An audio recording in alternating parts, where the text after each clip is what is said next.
नमस्कार दोस्तों, जय जोहार। मैं कौशल तिवारी और बिहनिया संध्या में आपका स्वागत है। मोदी सरकार पर लगातार राष्ट्रीय सुरक्षा से खिलवाड़ करने के जो आरोप लगने लगे हैं, क्या उस पर मोदी सरकार को जवाब नहीं देना चाहिए? कल जिस तरीके से तीन राज्यों में राज्यपाल रहे सतपाल मलिक ने जो कुछ कहा, क्या वह गंभीर मसला नहीं है? हम सतपाल मलिक ने द वायर को दिए इंटरव्यू में किस तरीके से गंभीर आरोप लगाए, किस तरीके से पुलवामा में घटना ने सत्ता की लापरवाही के चलते जवानों की शहादत ले ली, इस पर आए उससे पहले हम बता दें कि राष्ट्रीय सुरक्षा से खिलवाड़ का मामला नया नहीं है। आरएसएस के चीन में दौरे और प्रतिबंधित कंपनियों को जिम्मेदारी देना, उनके साथ शाखा लगाने की बात करना और बहुत सारे कितने ही मामले हमने पहले भी अपने एपिसोड में उठाते रहे हैं कि किस तरीके से मोदी सरकार और आरएसएस के मिलीभगत से चाइना को प्रश्रय दिया जा रहा है। अब तो विपक्ष भी आरोप लगाने लगे हैं कि चीन का नाम सामने आते ही मोदी सरकार की जुबान पे ताला लग जाता है।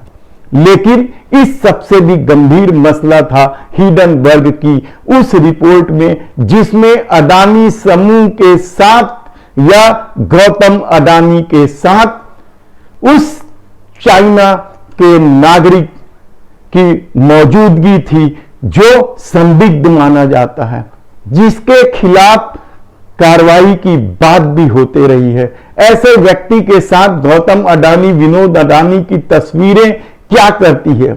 रक्षा उत्पादन जैसे महत्वपूर्ण क्षेत्र में यदि गौतम अडानी काम कर रहे हैं और उसकी कंपनियों में, सेल कंपनियों के माध्यम से 20,000 करोड़ रुपए आ रहे हैं और चाइना के नागरिक दिखाई दे रहे हैं, तब इसको क्या राष्ट्रीय सुरक्षा से खिलवाड़ नहीं कहेंगे? गंभीर मामला है, लेकिन सरकार जवाब नहीं दे रही है, बल्कि सवाल को ही लोकसभा से गायब कर दिया गया। सवाल उठाने वालों को तरह तरह से प्रताड़ित किया गया, कहा जाए तो गलत नहीं होगा। यही नहीं, सवाल न उठे इसके लिए विरोधियों को भ्रष्टाचार की श्रेणी में खड़ा करने की कोशिश की गई और अब तो अरविंद केजरीवाल को भी, जो कट्टर ईमानदार होने का दावा करते हैं, उसे भी भ्रष्ट बताकर सरकार स्वयं को पाक साफ साबित करना चाहती है।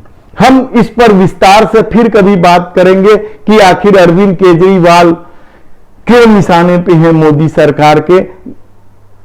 उससे पहले हम बता दें कि कल सतपाल मलिक ने जिस तरीके से द वायर में इंटरव्यू दिया और जम्मू कश्मीर को लेकर या पुलवामा कांड को लेकर जिस तरीके से खुलासा किया है, क्या उस पर मोदी सरकार को जवाब नहीं देना चाहिए? सतपाल मलिक ने साफ कहा कि सड़क मार्ग खतरनाक हो सकता था, इसलिए रक्षा मंत्रालय से 5 हेलीकॉप्टर मांगे गए थे। रक्षा मंत्रालय यानी राजनाथ सिंह के विभाग से, लेकिन वह हेलीकॉप्टर उपलब्ध ही नहीं कराई गई, जिसकी वजह से सड़क मार्ग से जवानों को, सीआरपीएफ के जवानों को जाना पड़ा और पुलवामा कांड हुआ, जिसमें 40 जवानों की शहादत हो गई। इस घटना को लेकर तब बेहद ही बवाल मचा था कि आखिर उस संवेदनशील क्षेत्र में किस तरीके से 300 किलो आरडीएक्स को लेकर कोई गाड़ी आकर सेना के वाहन से टकरा सकती है, इसे लेकर बेहद ही सवाल उठे थे। इस मामले की जांच की बात की गई थी, लेकिन इन सवालों का जवाब आज भी नहीं मिला है कि आखिर पुलवामा किसकी लापरवाही से हुई थी।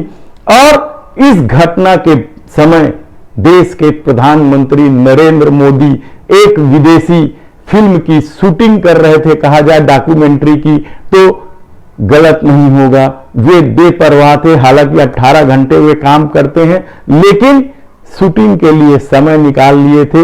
वहां ढाबे से फोन करने की बात की जा रही है, वहां फोन की उपलब्धता या नेटवर्क की उपलब्धता को लेकर भी कई तरह के सवाल संदिग्ध रूप से बने हुए हैं। कब बात की गई, क्या सभा, एक राज्य में सभा भी थी, उसके पहले बात हुई है या सभा के बाद बात हुई है, यह तो कार डिटेल से पता चल जाएगा, लेकिन उसकी भी जांच कौन करेगा? यदि सत्ता इस दौर में सवालों के जवाब देने को तैयार नहीं है, तब फिर जवाब इस देश को कैसे मिलेगा कि मोदी सरकार की लापरवाही के कारण पुलवामा कांड हुआ? यह अलग बात है कि उसके बाद एयर स्टाइल बाल कोट होने के कारण मोदी सरकार फिर सत्ता में आ गई, लेकिन यह पूरा मामला क्या चुनावी राजनीति का हिस्सा रहा है? यह सबसे बड़ा सवाल इसलिए उठ रहा है क्योंकि सतपाल मलिक ने कहा कि जब उन्होंने प्रधानमंत्री नरेंद्र मोदी से बात की तो उन्होंने कहा कि चुप रहिए, ये सब बोलने की बात नहीं है। इसके बाद अजीत डोभाल ने भी उनसे कहा था कि इस मामले में चुप रहो क्योंकि मामला पाकिस्तान की तरफ जा रहा है। और यही राजनीति ने क्या शहीदों की जान ले ली थी? क्या इस तरह की राजनीति रक्षा जैसे मामले में करना चाहिए?